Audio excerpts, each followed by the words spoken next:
Encontro 52, 4 de março de 2018. Este é o Evangelho. Capítulo 7, sede perfeitos, item 5, parábola do semeador.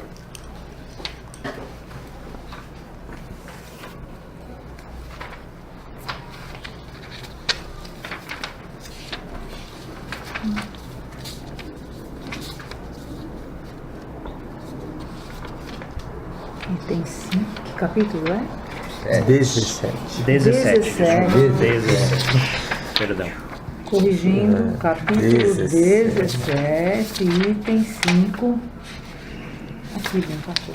Sou um cara mais de algarismo indorábico, romanos. Parábola do semeador.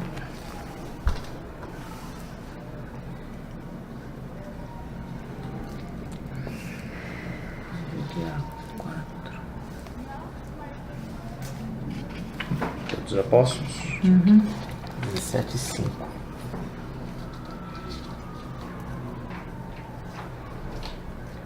Repetindo, Evangelho segundo o Espiritismo, capítulo 17, item 5, a parábola do semeador.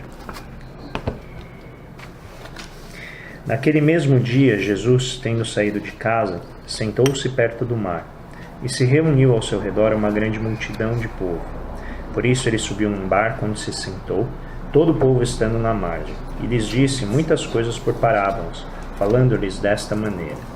Aquele que semeia saiu a semear, e enquanto semeava, uma parte da semente caiu ao longo do caminho, e vindo os pássaros do céu a comer. Outra caiu nos lugares pedregosos, onde não havia muita terra, e logo nasceu, porque a terra onde estava não tinha profundidade.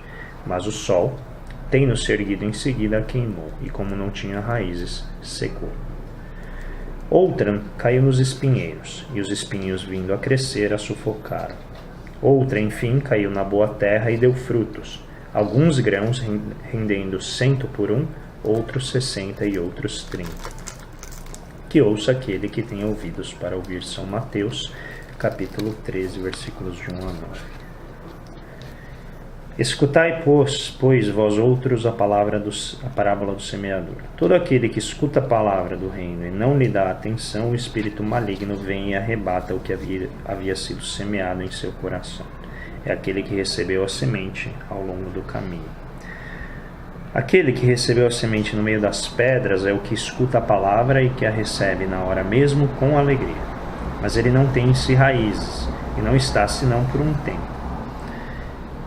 E quando sobrevêm os obstáculos e as perseguições por causa da palavra, a toma logo, como um objeto de escândalo e de queda. Aquele que recebe a semente entre os espinhos é o que ouve a palavra. Mas em seguida, os cuidados deste mundo e a ilusão das riquezas sufocam em si essa palavra e a tornam infrutífera.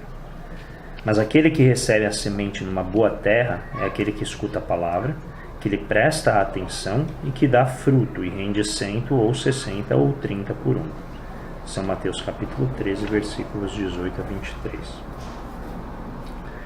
A parábola da semente representa perfeitamente as diferenças que existem na maneira de aproveitar os ensinos do Evangelho.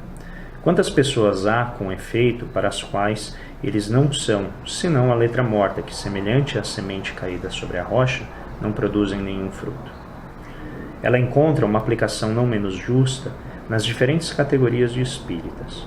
Não é um emblema daqueles que não se apegam senão aos fenômenos materiais, e deles não tiram nenhuma consequência, porque não veem neles senão um objeto de curiosidade.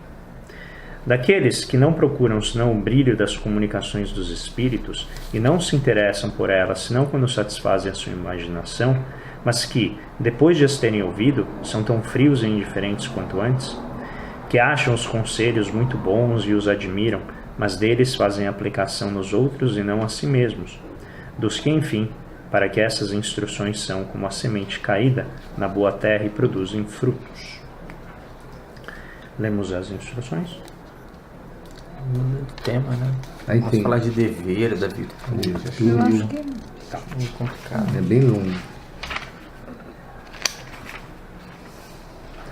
Bom, a parábola do semeador, tema recorrente, né, nas nossas discussões, fala sobre basicamente 4 posturas psicológicas, né? São 4, né? Sim. 4 posturas psicológicas mediante a palavra de Jesus, que é em si o verbo direcionando o que é o bom viver, o que é a boa vida, o que é em si estar alinhado com o progresso do planeta. E aqui São Mateus e fundamentalmente São Mateus nos coloca então a pergunta de qual desse tipo de semente nós vamos ser, né?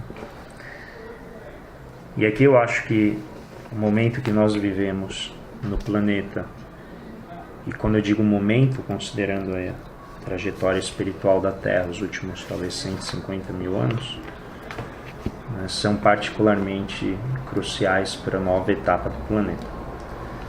Então, eu sempre que eu leio essa parábola, eu tento de alguma maneira encontrar uma adaptação histórica para o que a gente está vivendo agora,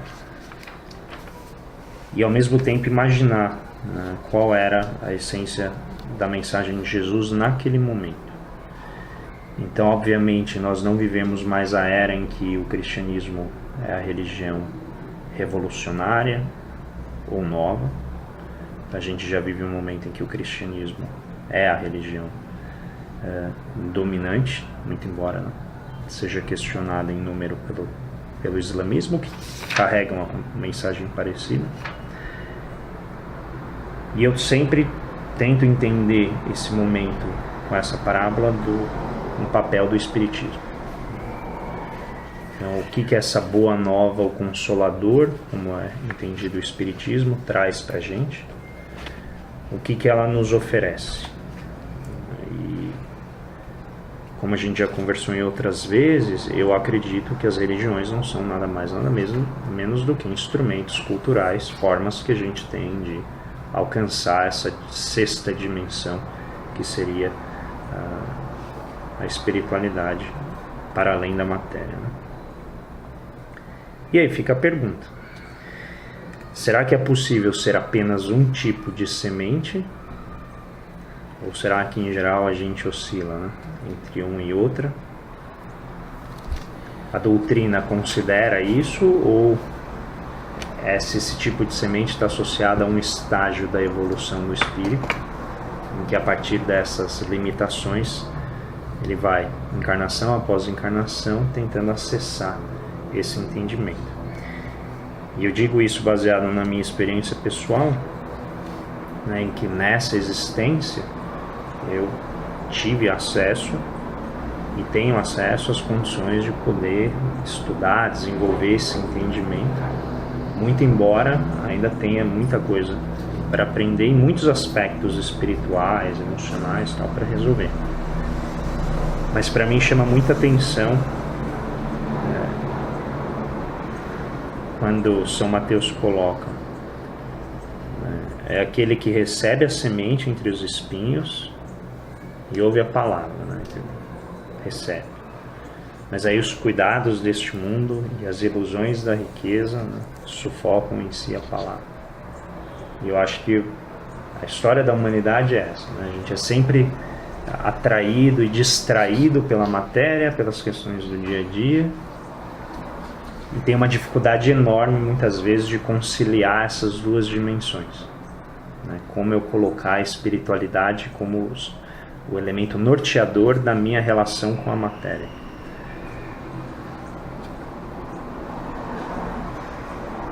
E aí eu fico sempre com essa dúvida sobre mim, se eu sou essa que é frequentemente sufocada entre os espinhos, e cada encarnação é isso.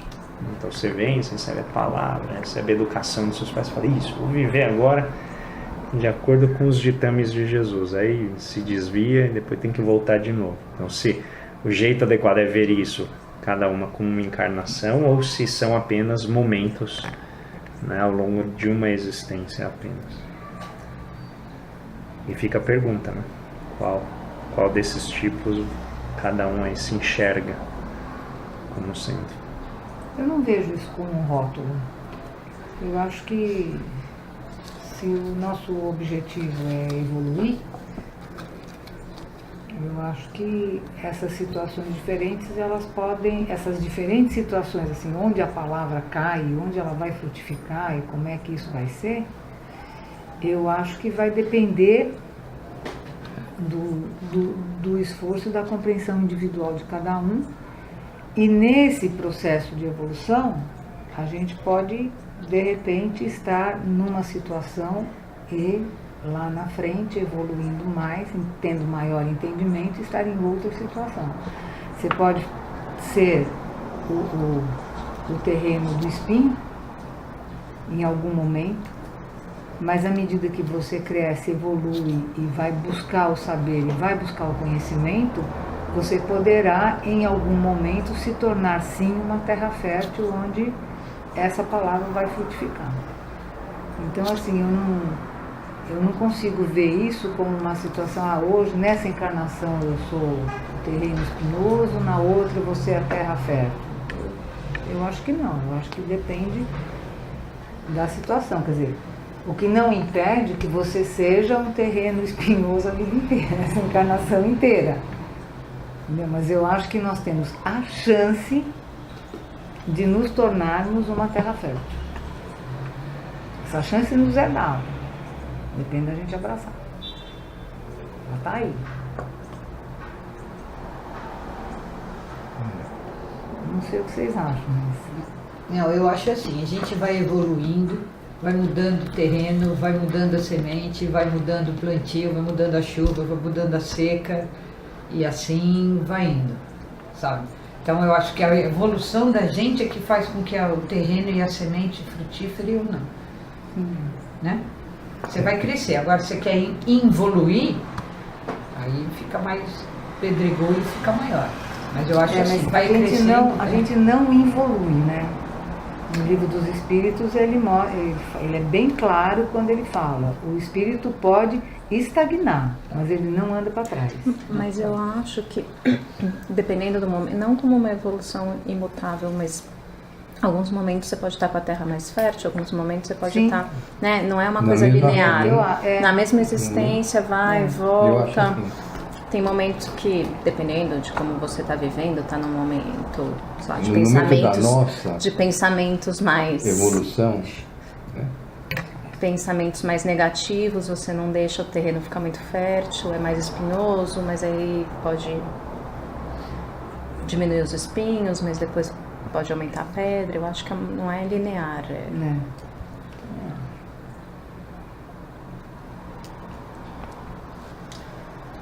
A gente vê um trecho mais de uma vez. Às vezes acontece comigo de olhar provocações novas, aspectos diferentes. E dessa vez eu tô aqui olhando para esse item 6, né, um comentário, quando faz uma aplicação da parábola do semeador, né, de Jesus a categorias espíritas.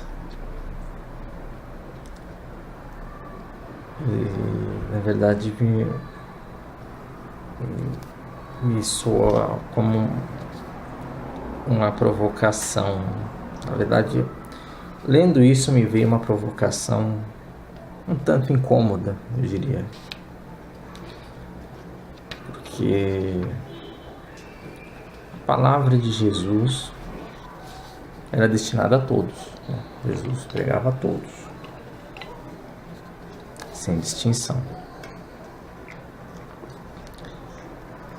Mas quando você coloca uma categorização espírita, me soa como se tivesse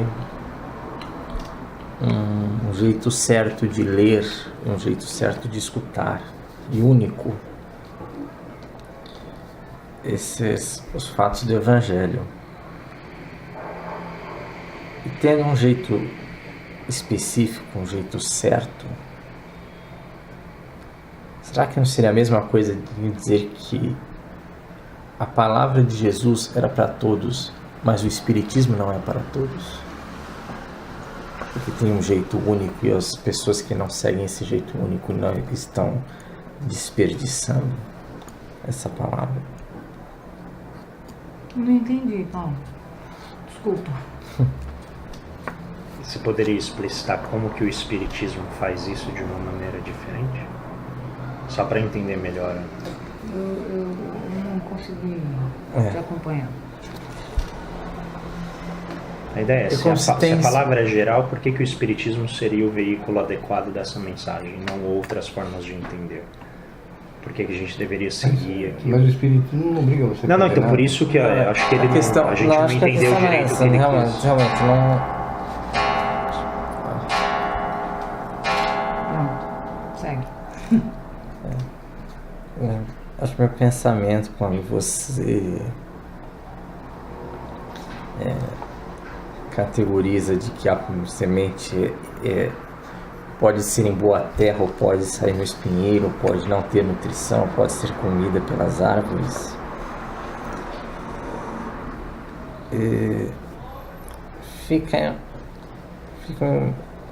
me passa uma impressão de que dentro do Espiritismo as pessoas não aproveitariam o conteúdo que está sendo passado. Só para a gente especificar mais, você está falando no comentário quando ele diz ela encontra uma aplicação no menos justo nas diferentes categorias de espíritos. Exatamente, item 6, capítulo 17, item 6. E talvez isso até fosse uma desconsideração das diferentes níveis de evolução das pessoas, das diferentes velocidades, das próprias características das pessoas que evoluem num ritmo diferente por histórias completamente distintas. Eu fiquei com essa ideia com essa provocação na Mas cabeça. eu confesso que eu não entendi ainda a sua provocação. Eu também não consegui chegar lá. Eu estou com uma dificuldade de entender a relação entre as categorias. A questão dos terrenos, né, que eu erroneamente chamei de sementes, mas do terreno e das categorias espíritas. Mas eu acho que categorias espíritas no sentido de evolução. Tem uns que ainda não é que tem mais definição, evoluído. Né? Tem as definições, né, de categorias. Ele coloca das pessoas que estão mais impressionadas com os fenômenos, com a doutrina, com o fundamento da doutrina. Ele menciona as pessoas que veem apenas curiosidade de poder descobrir o futuro.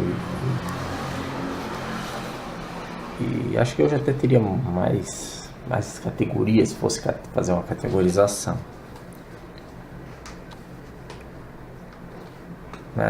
Eu não sei se ajuda a sua reflexão, mas esse é um livro datado, né? Sim. Ele nasce num momento de organização do movimento, né? Em que você não tinha ainda uma clareza sobre qual seria digamos assim, que abordagem seria desejável para um centro, para atrair pessoas. Tinha tudo ali, né? As pessoas estavam só curiosas. Não sei se isso ajuda. Na verdade, o que me... vou tentar ser um pouco mais claro do que está passando pela cabeça nessa provocação. Me incomoda uma ideia de que dentro do Espiritismo teria apenas um caminho. Teria apenas um modo das coisas estarem certas. Mas onde que você viu isso? No texto, não. Não no texto? Não no texto. Mas quando você coloca a categoria quando você aplica o semeador a parábola do semeador a categorias espíritas, eu imagino que teria somente um tipo de solo fértil e que estaria ligado a uma atitude única, a uma verdade única. Eu vou ler a primeira frase do segundo parágrafo para ver, talvez tenha sido uma interpretação específica que você deu. Ó. A parábola da semente encontra uma aplicação não menos justa nas diferentes categorias de espírito. Não está falando da aplicação única, no segundo parágrafo do item 6. Tá. Entendeu? Não está dizendo que é aplicada apenas, né? É não menos justo, ou seja, não é porque seria, quando aplicada a categoria espírita, ela seria diferente. Eu estou entendendo sim, ela se aplica inclusive às categorias espíritas. E eu não sei, assim, eu acho, lógico, eu vou continuar aqui a parábola na minha cabeça, né, a metáfora. Um solo que é fértil para uma determinada semente, não é fértil para outra semente. Então, você pode ser um terreno infértil ao espiritismo, mas você é fértil à igreja evangélica, você é fértil ou a outras igrejas. Cada um tem que achar a sua semente ou o encaixe entre a semente e o solo fértil. Então, eu pelo menos não senti que ele está dizendo que isso significa que só a semente do espiritismo e você tem que ter um único jeito de ser solo fértil para receber a semente do espiritismo. Porque a semente não é do espiritismo, a semente é a palavra de Jesus e, na verdade... Então vai, feitas essas provocações. Eu acho que essas provocações somos nós. Não, a gente é o terreno. Nós somos o terreno. Nós somos o terreno. Na hora que eu falei palavra, errado, eu estava pensando palavra. terreno, mas eu falei semente. A semente é a palavra de Jesus. É a boa Nós nova. somos o terreno. Nós somos o terreno, podemos ser mais espinhosos figuração. ou mais... Sim, tá certo. Mas vai lá, Paulo. Na verdade, da minha provocação não é querer dizer que o texto diz isso. O texto não diz isso mesmo. Mas a provocação a partir do texto, vendo a realidade, como as pessoas tratam o texto, e como muitas vezes é colocado, e às vezes colocado dentro do movimento espírita. Então, nesse sentido,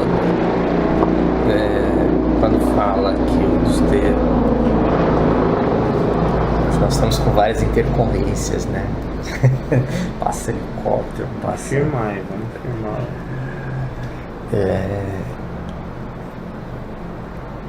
À medida que as pessoas são terrenos diferentes e que o terreno pode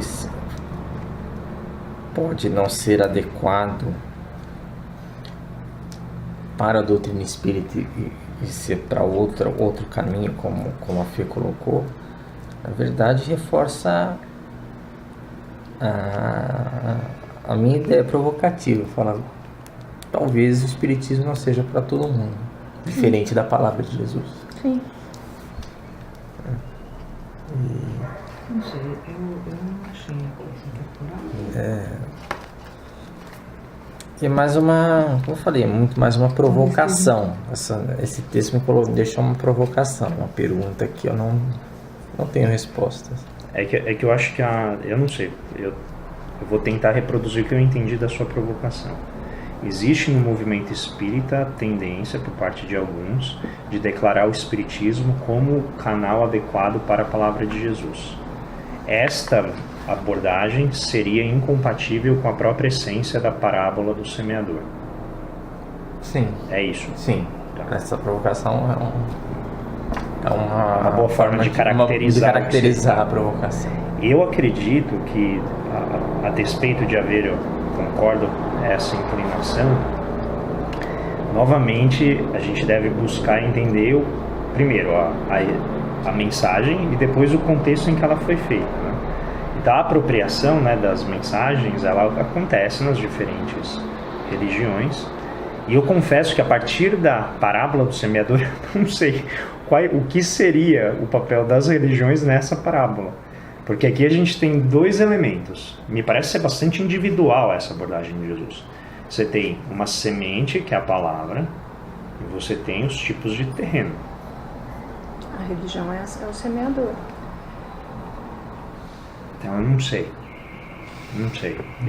Eu acredito que quando coloca desse jeito, eu acho que se complexifica demais, porque quando Jesus fez a parábola, era ele só, né? Ele era o Filho de Deus encarnado. A própria filosofia de Jesus era de não ter igrejas de pedra, né? A igreja seria a própria palavra. Então, se a gente quiser sofisticar a metáfora para incorporar as igrejas como o semeador, aí eu acho que a provocação fica mais clara. Porque aí você então se coloca, bom, então na ausência de Jesus, nós ficaríamos dependendo então das religiões que seriam os semeadores e fariam essa mensagem chegar, a semente chegar até o solo. E aí, se a gente entender assim, a sua provocação fica mais clara. Então, seria o Espiritismo um semeador melhor do que os outros semeadores? Mas isso caracteriza adequadamente o que está... Não sei se é a mesma provocação, quando se duas provocações próximas. Essas. Porque realmente eu não fiz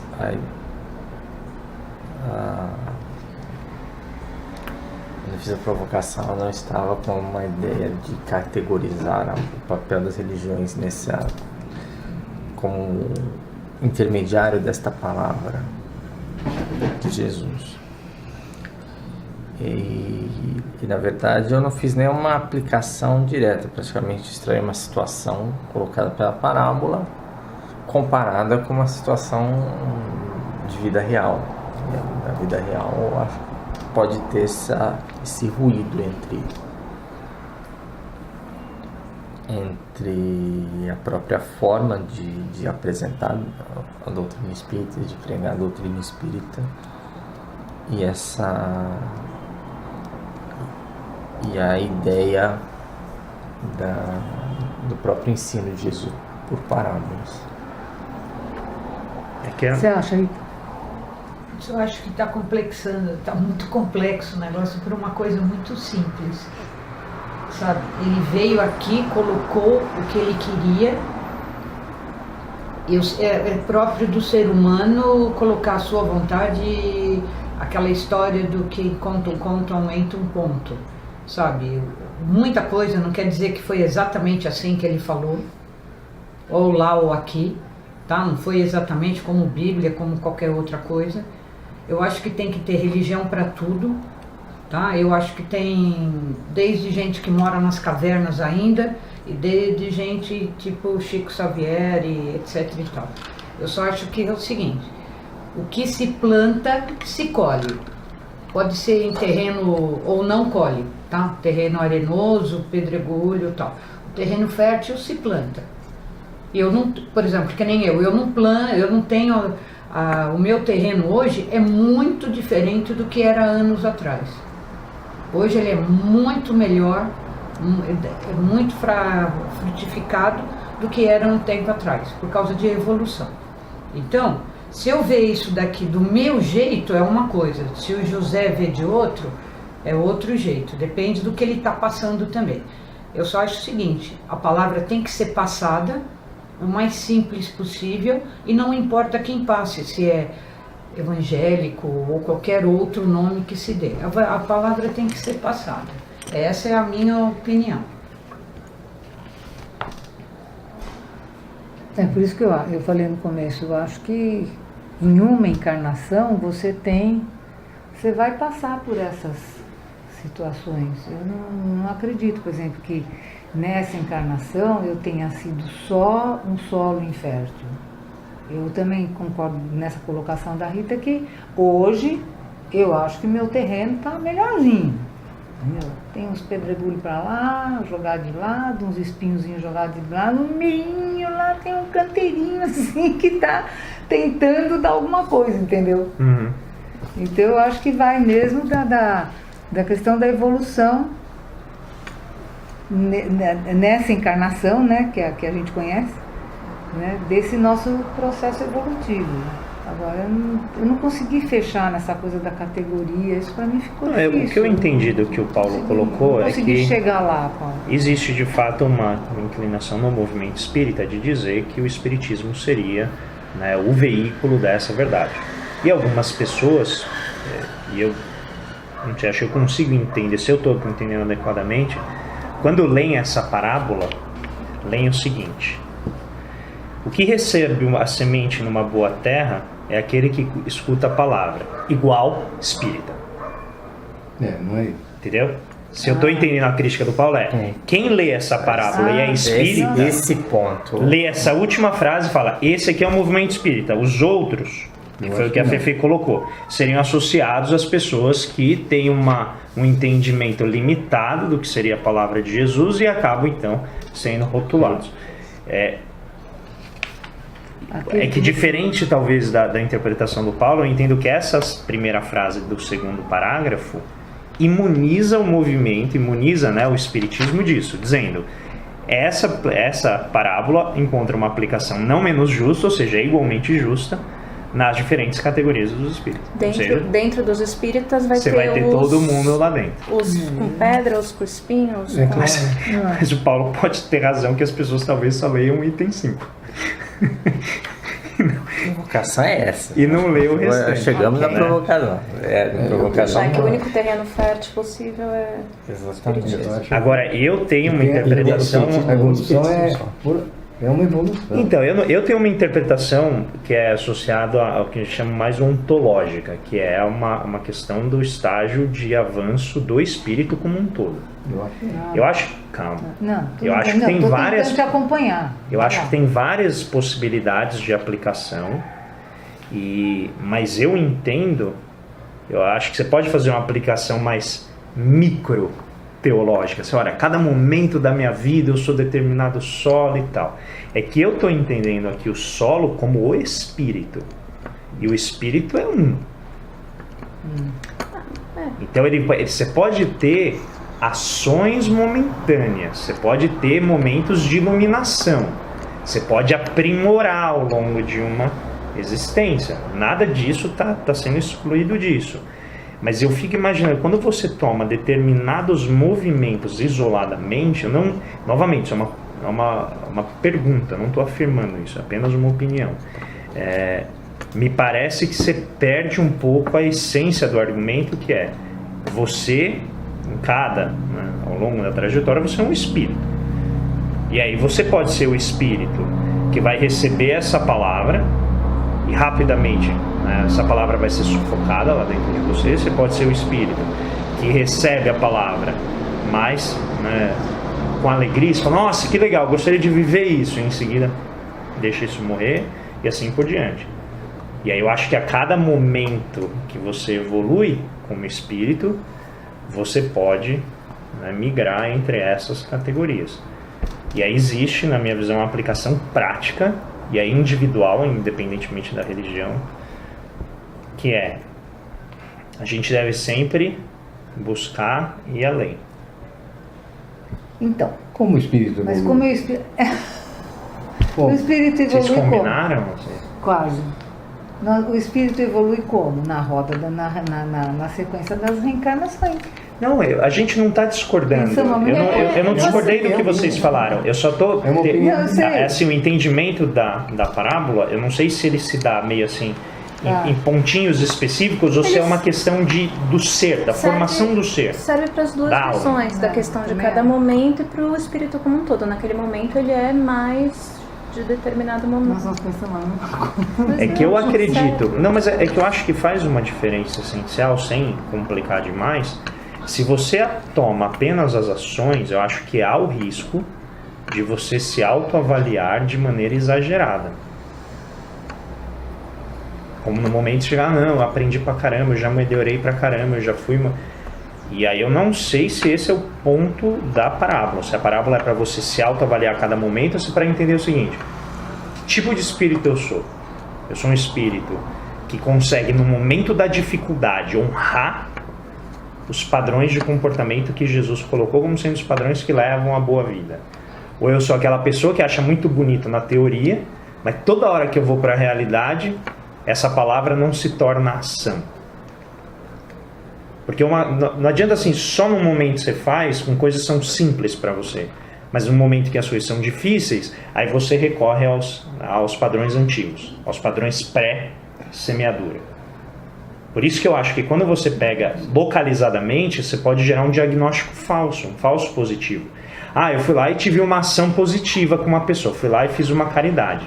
Aí vem o evangelho e diz assim, sim, mas você gosta dessa pessoa? Ela é uma amiga ou um inimigo?